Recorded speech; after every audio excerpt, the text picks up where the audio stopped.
The corpse's fingers clamped around my wrist like a vice.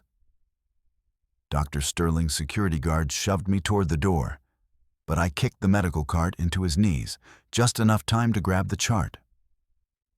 The sedation logs didn't match. Then David's wife walked in, and his grip went slack. His vitals flatlined on command. She wasn't grieving.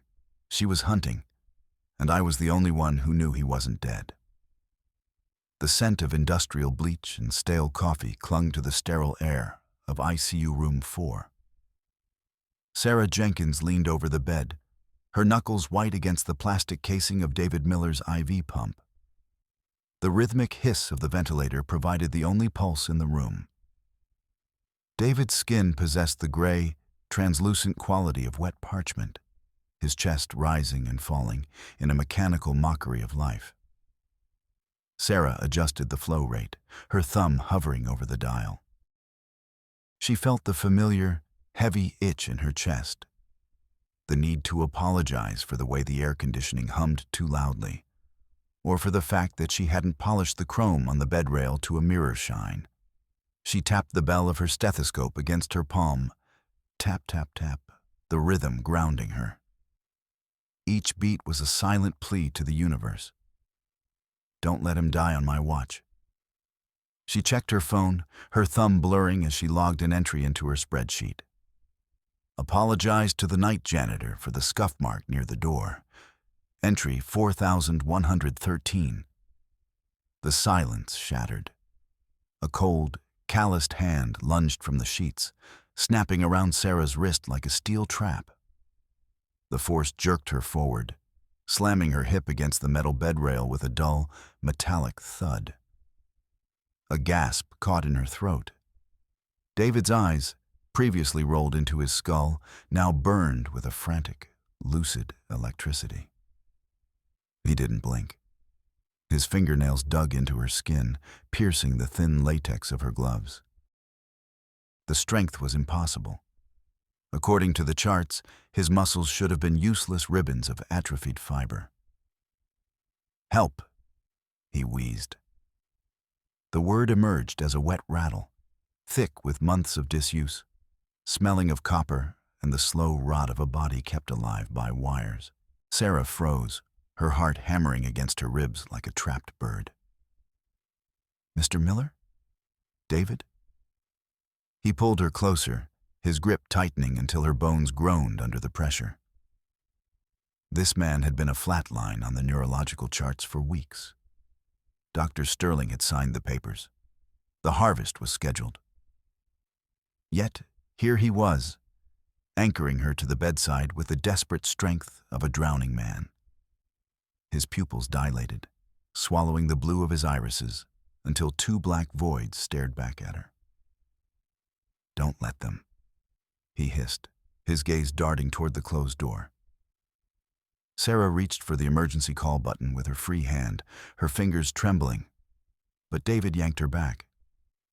The movement was violent, sudden. Shadows danced across the linoleum as someone approached in the hallway, the rhythmic squeak of rubber soles drawing closer. David's jaw trembled, his teeth grinding together with a sound like crushing gravel. He wasn't just waking up, he was terrified. The door swung open with a sharp whoosh of displaced air. Thomas Harris, a young security guard whose uniform looked 2 sizes too large, stepped into the room. He was counting under his breath. 14, 15. His eyes fixed on the floor as he navigated the threshold. He stopped abruptly when he saw Sarah pinned against the bed. "Nurse Jenkins?" Thomas said, his voice cracking. "Dr. Sterling sent me. You're supposed to be clear of the room. The transplant team is on the elevator. They need the space prepped." "Thomas, look at him," Sarah cried, her voice rising in a frantic pitch. "He's awake. He's holding my wrist." Thomas didn't look at David's face. He looked at the floor, then at the clock. "I have orders, Sarah. Sterling said no distractions. He said you've been on a double shift and might be seeing things. Exhaustion." He stepped forward, his massive hand reaching out to grab Sarah's shoulder. He didn't do it with malice, but with a mechanical, unthinking obedience. He shoved her, trying to break her contact with the bed. Sarah stumbled, her hip barking against the corner of the crash cart. "Get off me!" she snapped. The guard's touch felt like a violation of the sacred space of the ICU. "He is conscious, Thomas. Look at the grip marks." But Thomas was already moving, his shoulder blocking her view of David. He was a wall of blue polyester and nervous sweat. He pushed again, more firmly this time, forcing Sarah toward the hallway. The hospital felt different tonight. Colder, the lights flickering with a jagged, predatory pulse. The protocol Sterling had mentioned wasn't about medicine. It was about clearing a path. Sarah's heels skidded on the waxed linoleum. She saw the elevator lights at the end of the hall change from red to green. The harvest team. They were coming for a man who was currently screaming with his eyes. "I'm sorry," Sarah whispered, the habit of a lifetime surfacing even in her rage. "I'm so sorry, Thomas, but you're making a mistake." She didn't wait for him to respond. As he reached for her arm again, Sarah lunged to the side. She grabbed the handle of a heavy stainless steel medical cart, the one loaded with lead-lined containers for isotopes, and shoved it with every ounce of her adrenaline-fueled strength. The wheels shrieked against the floor. The cart slammed into Thomas's shins with a sickening crack. He let out a yelp, his knees buckling. 22. 20, damn it. He fell back, clutching his legs, his obsessive count broken. Sarah scrambled back toward the bed. She didn't have much time. She lunged for the plastic sleeve at the foot of the bed and snatched David's physical medical chart. Her fingers flew through the pages, the paper sharp and cold. She ignored the vitals and went straight for the medication administration record. There. The ink seemed to bleed off the page. A series of high-dose sedation entries signed off by Sterling, but with no corresponding physiological need. The dosages were calculated to keep a man in a state of chemical paralysis that mimicked brain death. It wasn't a recovery plan. It was a shroud. "You're not dead," she whispered to David. "They're trying to turn you off." David's eyes moved, tracking her with a frantic, rhythmic twitch of his right index finger. He was trying to speak, his tongue clicking against the roof of his mouth. Click, click, click. It sounded like a telegraph. The heavy fire doors at the end of the unit swung open. Jennifer Miller walked in. She didn't look like a woman whose husband was about to be carved for parts. She wore a cream-colored silk suit that looked like it cost more than Sarah made in a year. Her hair was pulled back so tightly, it seemed to stretch the skin of her forehead. As she walked, she hummed. A soft, melodic version of Happy Birthday that felt like a razor blade across the nerves. The moment Jennifer's heels clicked onto the floor of room 4, something happened to David. Subverted. Sarah watched, her breath catching in her throat, as David's eyes met his wife's. For a heartbeat, Sarah felt a surge of hope. Surely the sight of his wife would give him the final push to break through the paralysis. She expected him to cry out, to bridge the gap between his silent prison and the world of the living. Jennifer was his partner, the woman who had shared his life. She would be the one person who could truly see him. "David, darling," Jennifer whispered, her voice like honey poured over ice. She reached out, her fingers, pristine and smelling of expensive rosewater, brushing his forehead. David's hand, which had been crushing Sarah's wrist only seconds ago, suddenly went limp. It fell to the mattress with a dull thump, the fingers splayed and lifeless. Sarah looked up at the monitors. The jagged, electric rhythm of his heart slowed, smoothing out into a steady, artificial line. The oxygen saturation numbers began to drift downward in a perfect, controlled descent. Sarah's heart leaped. He was just awake, Mrs. Miller. He spoke to me. He held my hand. Jennifer didn't look at Sarah. She kept her gaze fixed on her husband, her thumb tracing the line of his jaw. He's tired, nurse. My poor David is just letting go. Can't you see? The struggle is over. No, you don't understand, Sarah pleaded, grabbing the chart. Look at the logs. He was fighting. He's in there. Jennifer finally turned. Her eyes were unblinking, the blue of her irises as cold as a frozen lake. Nurse Jenkins, your dedication is touching. But you are seeing what you want to see. My husband is a shell. Dr. Sterling has been very clear. Sarah looked back at David. He was a statue. The spark she had seen, the frantic, burning electricity, was gone. He looked more dead now than he had for the last 3 weeks. He wasn't fighting anymore. He was hiding. He was terrified of the woman standing over him, and he had retreated so far into the code of his own mind that he had effectively vanished. The realization hit Sarah like a physical blow to the stomach. By trying to save him in front of Jennifer, she had forced him into a deeper, more dangerous silence. He wasn't just a patient anymore. He was a witness who knew he was being hunted. And Sarah, in her loud, frantic attempts to help, had just signaled to the predator exactly where the prey was hiding. Jennifer's humming resumed. Happy birthday to you. The sound filled the sterile room, drowning out the hiss of the ventilator. Sarah felt a cold shiver crawl down her spine. The lawyer she had seen in the hallway earlier, Richard Thompson, stepped into the room behind Jennifer. He was shuffling a stack of business cards. Shuck, shuck, shuck, his eyes darting around the room, settling on the medical chart in Sarah's hand. I'll take that, nurse, Thompson said, his voice a dry, paper-thin rasp. Legal records for the estate, you understand. Sarah clutched the chart to her chest. She looked at David, then at Jennifer, then at the lawyer. She wasn't just in an ICU anymore. She was in a tomb, and the people around her were the ones holding the shovels. The air in the hallway felt thick, as if the oxygen were being slowly replaced by the scent of ozone and floor wax. Sarah retreated from room 4, her heart still racing, the chart tucked under her arm like a shield. She needed to find Sterling.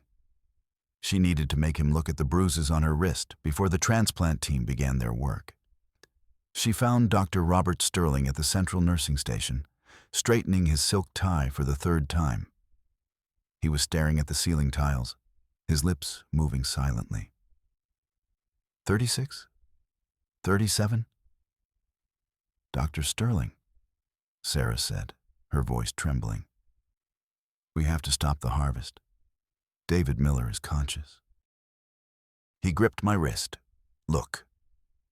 She held up her arm. The skin was already beginning to bloom with deep, purple crescents where David's fingernails had sunk in.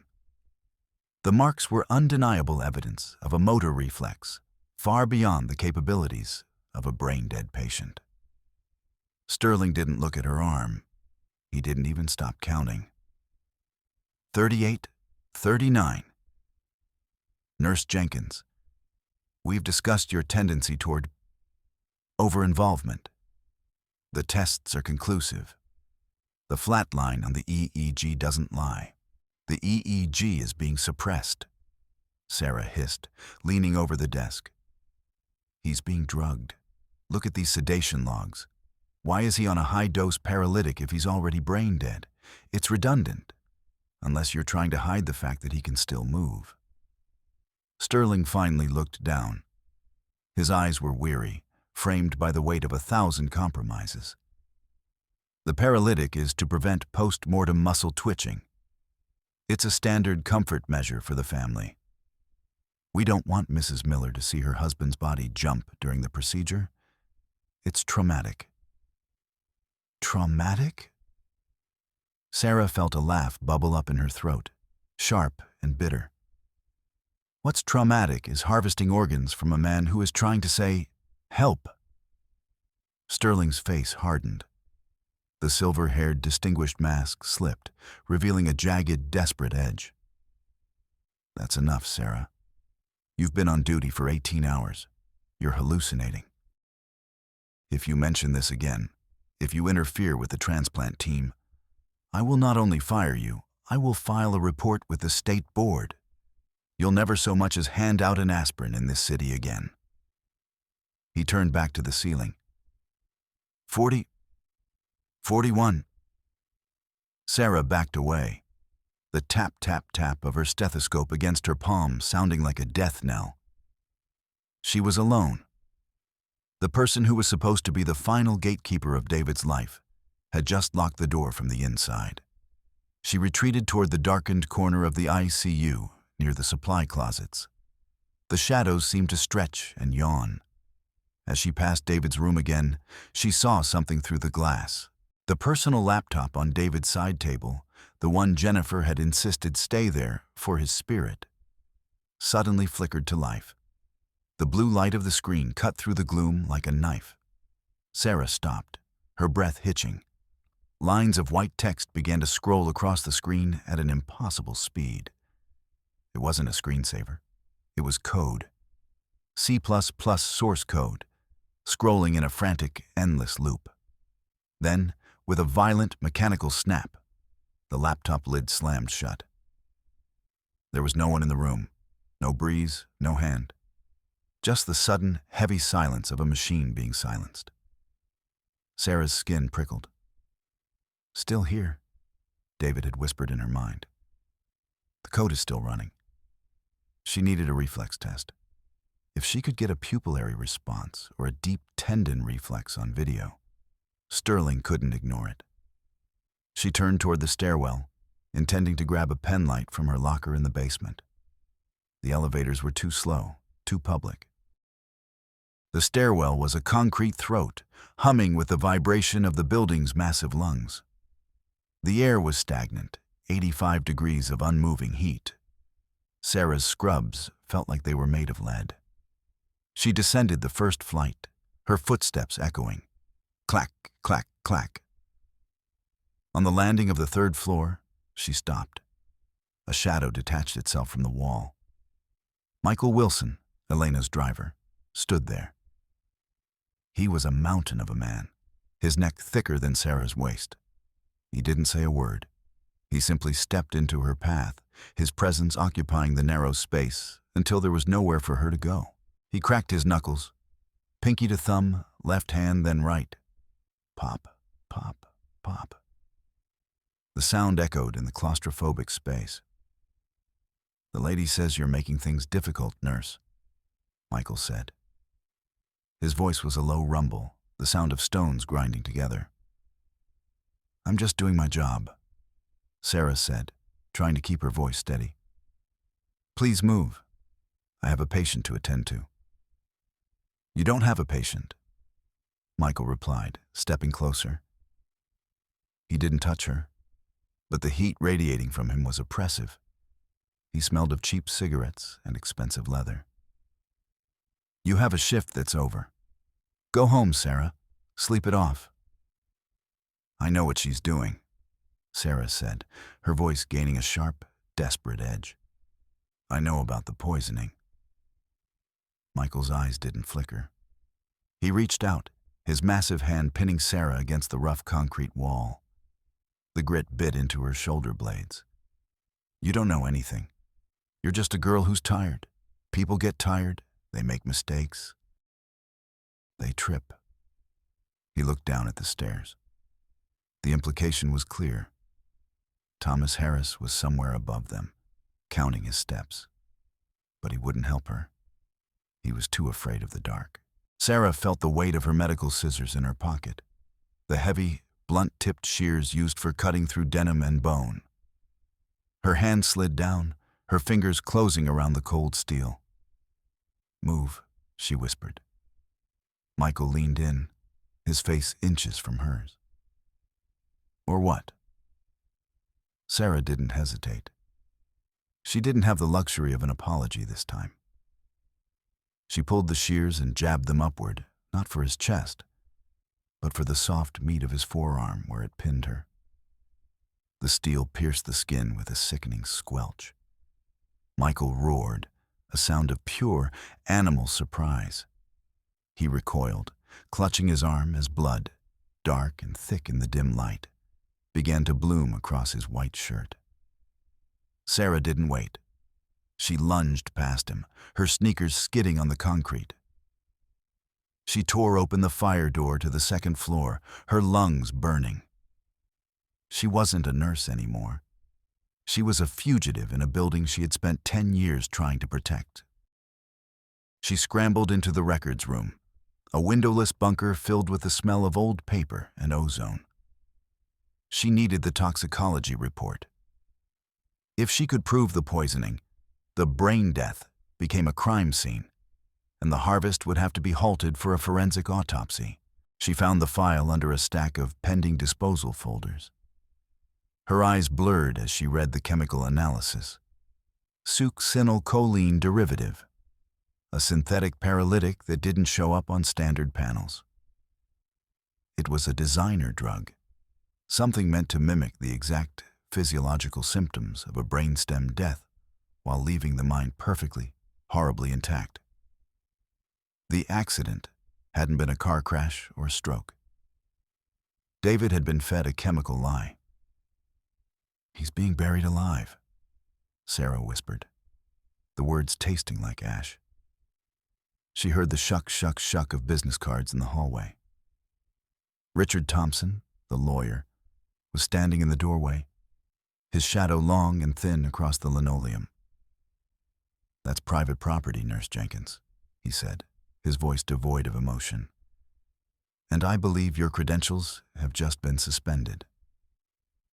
Sarah looked at the paper in her hand, then at the man in the cheap suit. The law wasn't coming to save David. The law was the one holding the pen. She needed to get to the chief of medicine, James Anderson. He was a weak man, a man who apologized to chairs.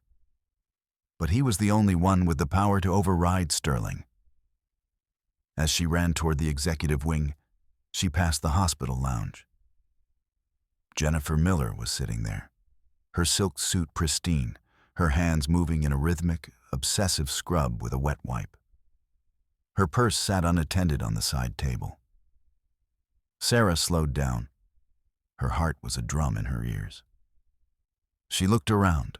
The hallway was empty, the flickering lights casting long, disjointed shadows. She reached out and snatched the purse. Inside, nestled between a gold-plated compact and a roll of $100 bills, was a small, amber glass vial. No label, just a clear, viscous liquid. The evidence. Sarah's fingers trembled as she tucked the vial into her pocket. This was it. The smoking gun. She could feel the weight of it. A tiny glass heart that could restart David's life. She sprinted toward the chief's office, her breath coming in ragged gasps. "I have it," she whispered. "I have the proof." Subverted. She burst into James Anderson's office, her face flushed, the amber vial held out like a holy relic. Anderson was there, sitting behind his massive mahogany desk, his face a mask of grandfatherly concern. But he wasn't alone. Jennifer Miller was sitting in the guest chair, a lace handkerchief pressed to her eyes. 2 security guards stood by the door. "Dr. Anderson," Sarah cried, ignoring the others. "I have the paralytic. Jennifer Miller was carrying it in her purse. This is what's keeping David under. You have to test this. You have to stop the surgery." Anderson looked at the vial, then at Sarah. He sighed, a long, mournful sound. "Sarah. Oh, Sarah. I was so hoping it wouldn't come to this." "What are you talking about? Look at the vial." "We already have, Sarah. Jennifer said, her voice steady and clear, the grief vanishing instantly. She stood up, smoothing her skirt. Or rather, we've looked at your locker. The pharmacy reported a theft of several vials of Schedule II narcotics an hour ago. When security checked your station, they found them hidden in your bag. Sarah's world tilted. That's a lie. I haven't been near the pharmacy. And this vial you're holding? Anderson said, his voice thick with disappointment. It matches the missing inventory perfectly. Sarah, dear, we know you've been under immense stress. The double shifts, the obsession with this patient. It's a common pathology. You've begun to self-medicate, and in your delirium, you've projected your own actions onto this poor, grieving woman. No, Sarah whispered, her knees feeling weak. No, she planted it. She's framing me. The security footage shows you entering the pharmacy at 10:15, one of the guards said. He stepped forward, his hand on his belt. You were wearing your hoodie, but the gait is unmistakable. Sarah realized with a sickening jolt that the driver, Michael, had been more than just muscle. They had been planning this the moment she started asking questions. The theft, the hallucinations. It was a perfectly constructed cage. Give us the vials, Sarah, Anderson said, reaching out his hand. Before you do something else, you'll have to apologize for. Sarah looked at the amber liquid. It wasn't her salvation. It was the final nail in her coffin. By bringing it here, by trying to be the hero, she had walked directly into the trap. She wasn't the whistleblower. She was the junkie nurse who had lost her mind. She backed away, her heart cold. The chief of medicine, the man she had trusted to uphold the ethics of the hospital, was looking at her with pity, a pity that was far more terrifying than Sterling's anger. I'm sorry, Sarah whispered, her fingers tightening around the glass until she thought it might shatter. I'm so sorry. She didn't wait for them to move. She turned and bolted, not for the elevators, but for the back service corridor. Get her! Anderson shouted, his grandfatherly voice turning sharp and jagged. Don't let her leave the floor with that evidence. Sarah ran. The hallway was a blur of white tile and flickering fluorescent tubes. She could hear the heavy boots of the guards behind her, thud, thud, thud, the sound of the hunt. She ducked into a narrow supply closet, the smell of industrial floor stripper nearly choking her. The electrical hum from the ballast overhead was a high-pitched scream in her ears. She was trapped. The shelves were filled with gallon jugs of chemicals and stacks of sterile gowns. The door burst open. The first guard lunged for her, his face twisted in a snarl. Sarah didn't think. She grabbed the heavy red fire extinguisher from the wall bracket and squeezed the handle. A massive cloud of white chemical powder erupted, filling the small space with a blinding, choking fog. The guard stumbled back, coughing, his eyes streaming. Sarah swung the heavy metal canister, catching him in the shoulder with a dull thunk. She scrambled past him, her lungs burning, her eyes stinging. She burst back into the hallway, a ghost in a cloud of white dust. She had to get to the surgical bay. It was 11:45 p.m. The harvest was beginning. She reached the double doors of the surgical wing, just as the gurney carrying David Miller was being wheeled toward the elevators. The hallway was silent, the only sound the rhythmic squeak of the wheels. Stop! Sarah screamed, her voice raw. Dr. Robert Sterling stood at the head of the gurney. He looked at her, covered in white powder, her scrubs torn, her eyes wild. He didn't look surprised. He looked disgusted. You're too late, Sarah, he said. He reached into his pocket and pulled out a folded piece of paper. I've signed the final bypass order. Your employment is terminated. You have no legal standing here. You're a trespasser. You're a murderer. Sarah lunged for the gurney, her fingers reaching for David's hand. Sterling stepped in her way, his silver hair gleaming under the harsh lights.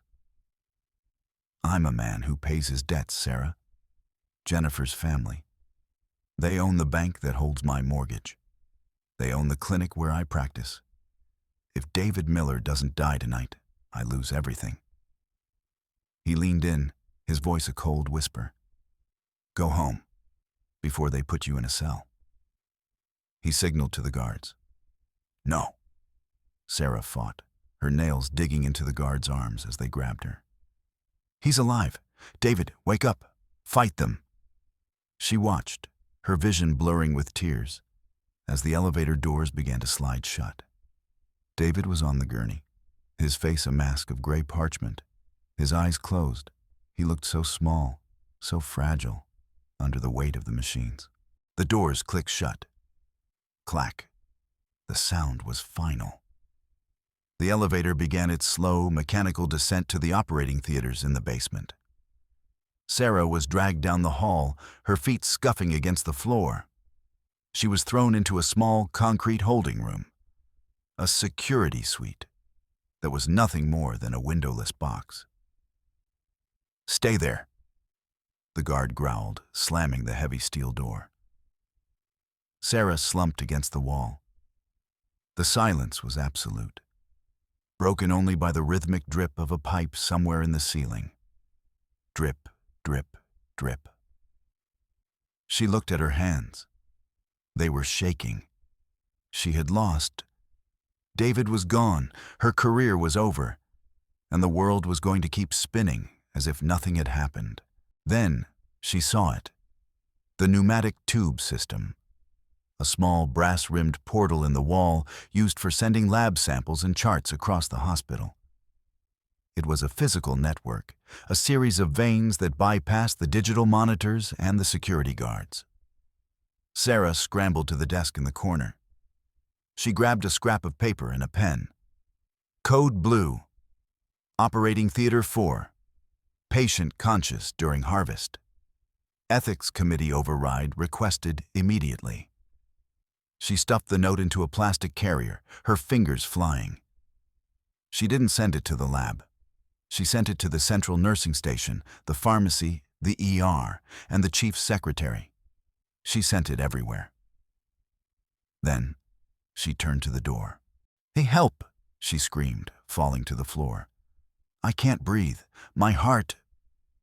She began to thrash, her heels drumming against the concrete in a rhythmic, violent seizure.